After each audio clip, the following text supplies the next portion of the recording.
Votre vie n'est qu'une illusion. C'est la conclusion que je tiendrai de cette vidéo.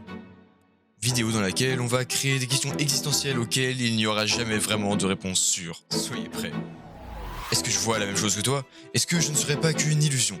Suis-je dans une simulation ou un rêve? Y a quoi après la mort? Rien? C'est quoi rien? Et si le Big Bang est le début de toute chose, y a quoi avant le Big Bang? Et surtout, mes sentiments, mes sens, ne sont-ils pas que des pauvres illusions? Est-ce que j'existe? Est-ce que c'est moi dans ce foutu miroir? Et suis-je comme ce que les autres me décrivent? Pense-y. Essaye de prouver que le bleu que je vois est le même bleu, la même couleur que toi, tu vois. Allez-y, essayez d'écrire une couleur, puis décrivez ce que c'est rien. Expliquez l'existence tout court. Prouve-moi que j'existe, ce que sont en réalité mes sentiments. Comment tu prouves que quelque chose existe si tu peux pas l'expliquer? Comment tu prouves que tu existes si tu peux pas t'expliquer toi? Prouve-moi toi que t'es pas une IA. Il y a certaines choses qu'on comprend pas jusqu'à en mettre notre propre existence en question. On va regarder ça ensemble aujourd'hui, dans cette vidéo qui fait encore plus mal au crâne qu'un cours de maths de 2 heures sur la trigonométrie un lundi matin. Alors, je vous garantis de sortir cette vidéo avec plein de questions sur votre existence. Je vais complètement vous retourner le cerveau comme vous me l'avez tant demandé. Quoi? Vous êtes jamais posé toutes ces questions? Alors suivez-moi dans cette quête de réponses existentielles que j'appelle le cri.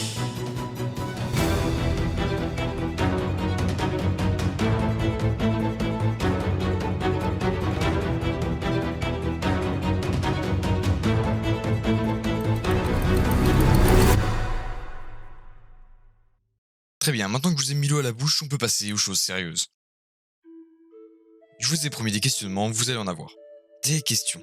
Il y en a une que je me pose particulièrement, et qu'on s'est tous déjà sans doute posé. Des questionnements sur les couleurs. Et oui, les couleurs sont un phénomène assez étrange et impossible à expliquer. Dans l'intro, je vous ai demandé de décrire une couleur. Certains ont essayé et n'ont pas réussi, d'autres n'ont pas essayé. Je vais vous demander de réessayer. Essayez de décrire une couleur. Pas de l'expliquer, de la comparer à quelque chose. De dire que le rouge c'est la couleur du sang, c'est la couleur d'une fleur, ou de me dire que le bleu c'est la couleur du ciel. Me décrire la couleur en elle-même, sans comparaison. Qu'est-ce que c'est? Par exemple, on peut décrire un objet, comme un cube par exemple. Un cube, on peut le décrire en disant que ce sont des carrés, que c'est solide, on peut le toucher, etc. Comment vous écrivez une couleur par contre? Par exemple, le bleu c'est... Allez-y, impossible. Ok, certains sont certainement en train de me dire, je raconte n'importe quoi, qu'on peut décrire une couleur. Ah, c'est telle chose ou c'est telle chose, c'est comparable, ah, je sais pas quoi. Je vais vous reformuler ma question. Essayez d'expliquer à un aveugle qui n'a jamais vu de couleur de sa vie ce qu'est une couleur. Allez-y. Je suis aveugle, je ne vois aucune couleur, je ne sais pas ce que c'est que du bleu, je ne sais pas ce que c'est que du rouge. Essayez de me décrire ce que c'est que du bleu ou du rouge. Dites-le moi, décrivez-le moi pour que ensuite je puisse l'imaginer dans ma tête, que je puisse savoir à quoi ça ressemble. Si j'essaye d'expliquer à un aveugle ce que c'est qu'un carré, je peux lui prendre sa main et dessiner le carré sur sa main pour lui faire ressentir. Et il sentira et il verra que c'est quelque chose avec 4 angles, etc. Mais le bleu, comment vous faites? Couleur. Et maintenant la question que je vous pose c'est, si on peut pas décrire quelque chose, qu'est-ce qui nous dit que c'est réel et pas juste ce qu'interprète notre cerveau de ce que c'est? Notre cerveau nous envoie des informations à travers nos yeux, comme avec tous nos sens. Ici la couleur envoie des informations à nos yeux. Nos yeux envoient cette information à notre cerveau. Mais qu'est-ce qui vous dit que nos yeux ne perçoivent pas la couleur comme autre chose, comme le daltonisme? On sait que certaines personnes dans ce monde voient les couleurs différemment. Certaines personnes ne voient que des nuances de gris, certaines personnes voient les couleurs inversées, etc. Et ces personnes-là, on sait qu'ils sont daltoniens, car certaines couleurs, ils les voient pareilles, et donc on sait que c'est pas normal qu'ils voient ces deux couleurs pareilles alors qu'elles sont complètement différentes. Mais qu'est-ce qui vous dit que vous n'avez pas une forme de daltonisme qui inverse complètement de couleur? Oh la vache, ouais, désolé, il y a eu un bug dans l'enregistrement. C'est pas grave, je recommence. Donc j'en étais où? Bref, tout ça pour résumer, entre autres, on peut pas expliquer à quelqu'un ce que c'est qu'une couleur s'il l'a jamais vu, et il aura aucun autre moyen de savoir ce que c'est qu'en le voyant. De la même manière qu'on peut pas expliquer à quelqu'un qui ne ressent rien qu'est-ce que c'est qu'un sentiment. Les sentiments, ça aussi c'est quelque chose d'assez étrange.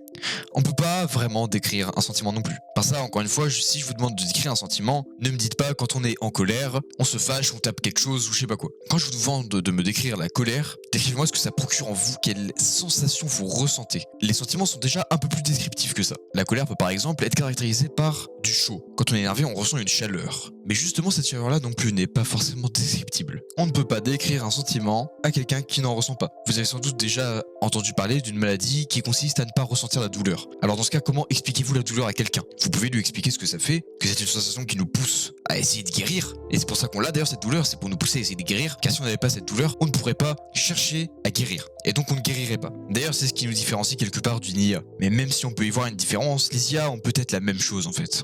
Comme j'en parle dans une vidéo, rien ne nous différencie vraiment d'une IA. Du moins ce qu'on peut voir de quelqu'un d'autre. Nous, quand on a mal, on sait que nous on a mal, on sait qu'on a réellement mal, on sait que cette douleur existe. Un grand dicton que j'aime bien dit que que si je pense, alors je suis. C'est-à-dire que si vous pensez que vous avez une conscience, alors vous pouvez être certain que vous existez, que vous êtes. Par contre, le monde autour de vous, vous n'en avez aucune certitude. Vous pouvez très bien mettre un casque de réalité virtuelle et voir des choses, les voir comme elles sont, les voir réelles, tout en sachant qu'elles ne le sont pas. C'est peut-être la même chose pour ce monde, alors que vous ne savez pas. C'est la même chose pour les sens. Si vous voyez un être se prendre une balle par exemple et se tendre de douleur après, c'est peut-être un programme très bien fait qui imite la douleur. Quand vous faites du mal à un être dans un jeu vidéo, il a mal, il simule la douleur, mais vous savez très bien qu'il n'a pas réellement mal. Et peut-être que si. Bref, j'en parle mieux dans une autre vidéo. Je vous la mets à la fin de la vidéo si vous voulez plus d'infos sur ça. Si vous voulez que je développe pour l'instant, on va rester là-dessus. Sur le fait qu'on ne peut pas non plus décrire un sens. Et oui, c'est d'ailleurs ça qui remet en cause toute notre existence. Les sens, nos 5 sens. C'est-à-dire l'ouïe, la vue, l'odorat, le goût et le toucher. Ce sont nos 5 sens qui nous permettent de percevoir le monde autour de nous. Sans ces sens, on n'aurait aucune idée de ce qui nous entoure. Absolument aucune idée. Mais ces sens-là, justement, on ne peut pas les décrire en fait. On ne peut pas décrire ce que c'est que voir. Comme je dis, on ne peut pas décrire ce que c'est qu'une couleur, on ne peut pas décrire ce qu'on voit. Et on ne peut pas décrire non plus ce qu'on sent. On ne peut pas décrire une odeur, on ne peut pas décrire l'odeur d'une fraise. On ne peut pas décrire le goût de la fraise, on ne peut pas décrire ce que c'est. On peut la comparer à quelque chose, dire ah ça ressemble un peu à le goût de la framboise. Mais on ne peut pas vraiment décrire le goût d'une fraise. Tout comme on ne peut pas décrire la sensation du toucher. On peut décrire ce qu'on touche, mais on peut pas décrire ce qu'on ressent lorsqu'on touche. On peut pas non plus décrire ce qu'on entend, un son. On peut le répéter, l'imiter, mais on ne peut pas le décrire, on ne peut pas dire ce que c'est. C'est ce qui remet en question toute notre existence en fait. Car ces sentiments ne seraient-ils pas des illusions en fait? Comme je l'ai dit, on peut avoir une forme de daltonisme et voir les couleurs comme autre chose, pas comme elles le sont réellement. Et c'est pareil pour tous les autres sens en fait. Vu qu'on n'a aucun moyen de décrire à quelqu'un d'autre des couleurs, des sons, des odeurs, des goûts, il pourra pas nous décrire autre chose et nous dire qu'il ne voit pas ou qu'il ne ressent pas ou qu'il ne sent pas la même chose. Donc on ne peut pas demander à quelqu'un s'il voit la même chose que nous. On ne peut pas demander à quelqu'un s'il sent la même chose que nous. Alors on ne pourra jamais savoir. Et on n'aura jamais de certitude. Donc encore une fois, je vais vous demander d'expliquer à quelqu'un qui ne ressent pas la douleur ce que c'est. Et vous n'y arriverez pas. Je peux vous le garantir que vous n'y arriverez pas. Et si tu peux pas le décrire, comment tu prouves que ça existe? Il y a des explications scientifiques, oui, système nerveux, etc. Mais moi je te parle de ce que tu ressens. Je reprends mon exemple de tout à l'heure sur les IA. D'ailleurs, le fait qu'on ne pourra jamais vraiment expliquer à une IA ce que c'est qu'un sentiment, vu qu'on peut pas le décrire, et donc elle ne pourra pas le reproduire. Et nous ne pourrons pas créer un humain parfait. C'est pour ça que les robots ne ressembleront jamais à des humains. Ils pourront les mimer au mieux, ils pourront mimer des sentiments, ils pourront mimer qu'ils ont mal, etc. Mais ils ne pourront pas ressentir ces douleurs, ni ces émotions, ni cette tristesse, ni cette colère. Ils ne pourront pas ressentir tout ça car on ne peut pas leur expliquer ce que c'est. On ne peut pas leur demander de ressentir ça car on ne peut pas leur expliquer ce que c'est. Ces IA d'ailleurs, pour faire la transition, ces IA ont le pouvoir de mesurer l'infini et le néant. Nous, on ne pourra jamais expériencer le rien, sauf en mourant. Alors pour mes exemples, on va faire abstraction de toute croyance et partir du principe qu'après la mort, il n'y a rien, absolument rien du tout. Et c'est là que c'est très compliqué à essayer de comprendre, tout comme l'infini. Les IA, elles peuvent calculer l'infini, le néant, etc. Elles peuvent calculer rien. Elles peuvent calculer l'infini. On demande de faire à une IA des calculs avec l'infini et elle peut certainement y arriver. Elle peut avoir des complexités avec des calculs de mathématiques impossibles. Mais elle peut. Et donc c'est là que se pose la question en fait. C'est que rien, c'est quoi? Rien. J'ai bien dit rien, rien du tout. Après la mort. Il y en a qui me répondront que bah rien, par exemple. Là par exemple, je vais vous montrer un exemple. Là, à l'écran, il s'affiche rien. Il ne s'affiche rien à l'écran. On est d'accord, il n'y a rien à l'écran. Absolument rien. Il n'y a que ma voix. Mais justement en fait, ce que vous voyez là, c'est pas rien. C'est du noir en fait. Et c'est là que c'est très difficile à imaginer, d'imaginer le rien en fait, d'imaginer rien du tout, rien. Essayez d'imaginer rien, c'est pas possible. Il y en a, ils vont imaginer rien dans leur tête, ils vont imaginer juste du noir, voilà. Mais sauf que noir c'est quelque chose en fait. Il y en a qui répondront qu'après la mort, on peut juste être une âme, une conscience qui flotte comme ça, qui dérive dans l'espace. Mais l'espace c'est quelque chose. Et s'il y a vraiment rien après la mort, comment on peut décrire le rien? Comment on peut décrire ce qu'il y a après la mort si c'est rien? Il n'y a pas de description. Parce que vous me dites, oui après la mort, il y a pas de ya. Parce qu'après la mort, il n'y a rien. Donc on peut pas dire il y a quelque chose. Vu que rien ça peut pas être quelque chose. On peut pas dire qu'il y a quelque chose après la mort. Parce que s'il y a rien, alors c'est rien. Rien du tout. Est-ce que vous arrivez à vous mettre ça dans le crâne? Le noir c'est quelque chose. Donc c'est quoi rien? Rien c'est de plus ressentir rien, aucun sens. Quand on meurt, par exemple si on nous coupe la tête, notre cerveau il est décroché de... notre corps il est foutu, il marche plus, nos sens sont décrochés. On a plus de vue, plus d'ouïe, plus d'odorat, plus de goût et plus de toucher. Est-ce que ça vous fait venir des questions en tête, ce que je viens de dire? Et oui, comme je viens de le dire, les sens sont notre seule manière de voir le monde qui nous entoure. Et donc mourir voudrait dire qu'on n'aura plus de sens. Et donc ça fait quoi, plus de sens, en fait? Un aveugle, par exemple, qu'est-ce qu'il peut voir? Je me suis pas trop penché sur ce sujet, mais il serait intéressant de savoir ce qu'un aveugle qui a repris la vue grâce à des études médicales, voyait avant. Qu'est-ce que lui il imaginait? Est-ce qu'il voyait du noir? Mais s'il ne voyait rien, parce qu'il n'avait pas la vue, s'il ne voyait absolument rien, il voyait pas de noir, vu que noir c'est quelque chose, il voyait pas noir, parce que noir c'est quelque chose, il voyait rien. Alors il voyait quoi? Il n'y a pas de réponse à ça, parce qu'on peut pas dire il voyait quoi, parce qu'il voyait rien en fait. Quoi? Il n'y a pas de question, il n'y a pas de réponse à quoi? Quoi c'est quelque chose? Si je te dis quoi, il y a une réponse à quoi, mais quoi c'est quelque chose, et quelque chose ça peut pas être quelque chose, vu que c'est rien. Rien. Et c'est ça que notre cerveau fait un blocage. Notre cerveau n'arrive pas à imaginer rien du tout. On peut pas imaginer juste être mort parce que c'est impossible en fait. C'est impossible de s'imaginer mort. Je parle de la mort où il y a rien du tout. Admettons que t'es complètement supprimé de la Terre. Plus d'âme. Parce qu'il y en a qui vont peut-être penser que, je sais pas, c'est ton âme qui je sais pas, flotte dans l'espace et le temps peut-être. Mais si on supprime ça aussi, si on supprime ton âme, on supprime ton corps, tu t'es complètement, mais complètement effacé de la surface de la Terre, de la galaxie et de l'existence en général. Tu n'existes plus, plus rien du tout, rien de toi, pas rien, un miette cendre. Non, même pas des miettes, absolument rien. Despawn complètement. Clic droit, supprimer. Hop là, poubelle. Non, pas poubelle, rien. Juste, tu pars nulle part. Tu ressentirais quoi? Comment tu percevrais le monde, en fait? Il y en a qui vont me sortir des hypothèses, des réponses. Sauf qu'il n'y a pas de réponse. Parce qu'il n'y a pas de réponse à cette question. Il n'y a pas de tu ressentirais quoi? Parce que ressentir, c'est quelque chose. Tu n'as plus de sens. Tu n'as plus rien. C'est compliqué à comprendre. On va pas développer plus sur le rien parce que je pense que vous avez compris. Mais il y a une autre facette qui est à peu près la même chose, c'est l'infini. L'infini. On n'arrive pas non plus à se percevoir l'infini. L'infini dans le temps, l'infini dans l'espace, car on n'a pas vraiment les limites du monde. Et si on les connaît, on peut pas s'imaginer qu'il n'y a rien avant en fait. Comme par exemple le Big Bang. Le Big Bang, il y a quoi avant le Big Bang? On dit que le Big Bang c'est le début de toute chose, qu'avant le Big Bang il n'y a rien. Mais comme on l'a dit, on peut pas décrire rien, on peut pas expliquer rien. Donc on peut partir du principe que rien n'existe pas, qu'il peut pas y avoir rien. Donc il y a forcément quelque chose avant le Big Bang. Il y a certains religieux qui répondront que c'est Dieu. Avant Dieu, Dieu a créé l'univers, etc. Mais avant Dieu, il y a quoi? Dieu, qui a créé Dieu? Lui-même, il s'est auto-créé. Mais ça, c'est quelque chose qu'on peut pas s'imaginer. On peut pas s'imaginer. Admettons que justement tu sois complètement supprimé, que tu n'existes plus, qu'il y ait rien. Comment tu peux t'auto-créer si justement t'as pas de conscience? Parce que tu te dis, tu penses, tu t'imagines en train de t'auto-créer et tu t'auto-crées d'une manière ou d'une autre, je sais pas, peut-être parce que t'as des super pouvoirs, mais il y a pas de toi en fait. Toi, non, rien. Si t'existes pas, point. Et on n'arrive pas à imaginer un monde sans rien. Même pas un monde. Je dis, on peut pas imaginer un monde sans rien, parce que un monde, ce serait quelque chose. On peut pas imaginer, je sais pas, l'espace sans planète, sans rien. L'espace, c'est quelque chose. Le noir infini de la galaxie, le noir, c'est ok, bon, c'est pas une couleur, c'est une nuance. Oui, bon, c'est bon, les nerds, on a compris. Juste, c'est quelque chose. Quand je vois du noir, je le vois, je le regarde. Je peux je sais pas, par exemple, là, le noir de mon clavier, je peux le toucher, voilà, etc. Le noir, c'est quelque chose. Je sais que quand il y a rien, il y a du noir, mais le noir, c'est quand même quelque chose qu'on peut voir, qu'on peut percevoir. Et donc, c'est quoi avant le Big Bang? Admettons que toi, tu n'existes pas, que rien n'existe, absolument rien. L'existence elle-même n'existe pas. Comment tu pourrais t'auto-créer, sachant que si tu n'existes pas, tu n'as pas de conscience, tu n'as pas de sens, tu peux pas penser à essayer de t'auto-créer parce que t'as pas de pensée. Toi, t'es rien. Tu fais partie de ce rien. Rien qui est toujours pas quelque chose en fait. Rien, c'est rien, point barre. Et donc, le principe de s'auto-créer aussi fait blocage de notre cerveau. C'est là qu'on atteint les limites de nos capacités cérébrales. Tout comme la limite de l'univers. Admettons que, je sais pas, l'univers, voilà, il y a un mur au bout de l'univers, un mur infini, voilà, un grand mur noir infini. Voilà, tu peux pas aller plus loin, voilà, il y a un mur, tu t'as beau taper dedans, il y a rien, voilà, c'est tout. En fait, derrière ce mur, il y a quoi? C'est aussi simple que ça. On peut pas s'imaginer qu'il y a forcément quelque chose encore après.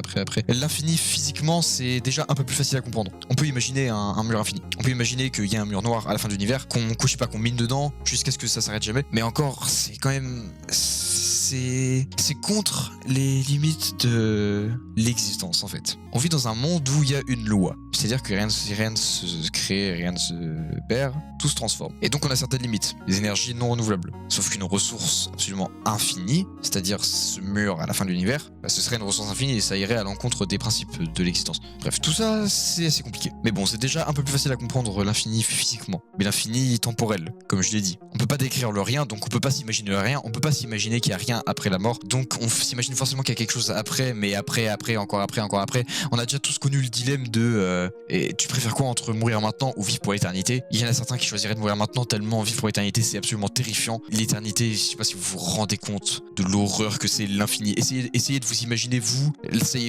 vivez, je sais pas, encore 400 000 ans après la Terre explose parce que ça y est, c'est fini quoi. Le soleil, voilà, il éclate, tout est détruit, plus rien, vous dérivez dans l'espace à l'infini, il y a rien à faire, rien, absolument rien, et vous dérivez, tout l'univers commence à se détruire jusqu'à ce qu'il n'y ait absolument plus rien et qui est la seule chose qui existe dans toute l'existence, ce soit vous qui dérive dans l'espace. Est-ce que c'est pas putain de terrifiant de savoir que t'existes comme ça et que tout ce que tu peux faire c'est penser et juste bouger, mais rien en fait. Et cette pensée-là est terrifiante, et c'est pour ça qu'on peut pas l'imaginer. Notre cerveau a une limite. Notre cerveau bloque si il s'agit de percevoir l'infini, de percevoir rien ou de percevoir certaines autres choses aussi. Le cerveau a des limites. Et ces limites, qui nous les a mises, on va y revenir après. Vous allez voir. Très bien. Dès à présent, j'ai quelque chose à vous avouer. Voilà, d'ailleurs, vous savez quoi? J'ai menti. Tout ce que je raconte est complètement dénué de sens. Voilà. Ou pas. Je mens pas. Qu'est-ce que vous en savez en fait? Ok. Pour ça, vous pouvez aller faire des recherches. Vous pouvez aller rechercher sur internet. Est-ce que ce que je dis est correct? Rechercher sur Wikipédia, des études qui ont été faites, des réponses, etc. D'ailleurs, allez pas me rose dans les commentaires comme quoi je raconte des grosses conneries.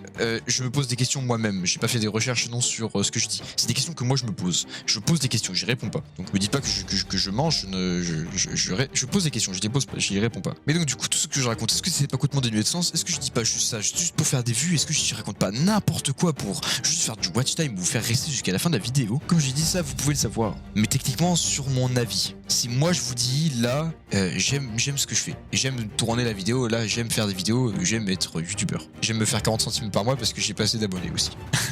Vous pouvez en déduire quelque chose. Vous pouvez le voir, je sais pas, à mon expression faciale, à mon intonation, peut-être que je prends un ton sarcastique, est-ce que je mens ou pas? Mais finalement, vous n'avez pas vraiment la définition de ce que c'est mentir, de ce que c'est le mensonge. Comment vous pouvez être certain que je dis la vérité? Je prends un exemple. Je sais pas, vous avez peut-être une petite amie qui vous dit qu'elle vous aime. qui veut vivre avec vous jusqu'à la fin de ses jours, qui vous adore plus que tout au monde. Mais est-ce que c'est pas une actrice? Quelqu'un d'extrêmement expérimenté pour vous faire avaler ça? Vous connaissez pas les limites qu'un humain peut jusqu'où un humain peut aller en fait dans le mensonge. Vous savez pas à quel point un humain peut bien mentir.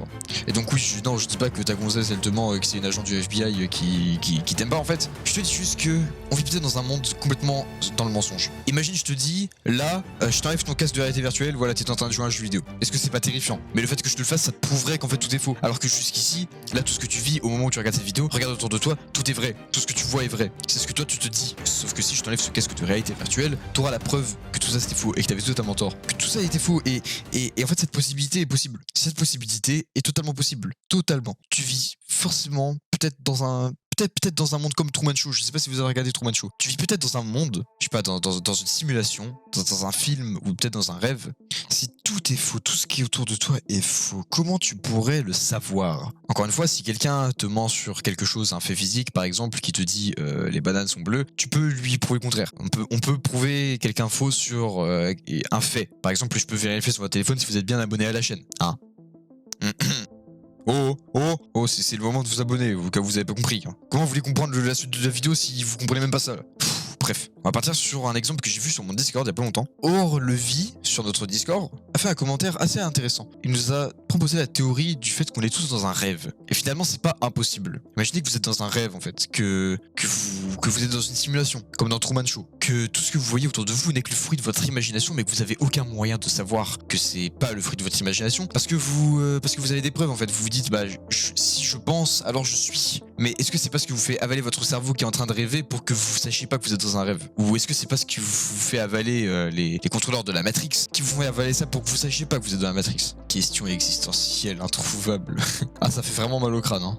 Accrochez-vous, on est qu'au début de la vidéo. Bon, on devrait peut-être faire la fin pour l'instant, ça y est. On y est presque. Bref, si je te disais que tu es en train de rêver, que tout autour de toi est le fruit de ton imagination, de ton rêve ou de ta simulation, que moi, j'étais un PNJ, un bot en fait, qui était programmé pour te dire ça, que ton cerveau imaginé est en train de dire ça, ou que je sais pas si t'es dans une simulation qui est prévue, t'es dans un scénario, je sais pas, peut-être que t'es dans le Truman Show, que moi je suis le rebelle qui te raconte la vérité et qui te dit que fuis, tu es dans une simulation, fuis, libère-toi de cette simulation. Tu me croirais? Comment tu pourrais savoir si je dis la vérité? Qu'est-ce que t'en sais en fait? Comment tu peux le savoir? Ok, admettons que je dise que moi je dise vrai là, que ce que je dis c'est absolument vrai, c'est totalement vrai. T'es dans une simulation en fait, et moi je suis au courant et moi j'essaie de te le dire là.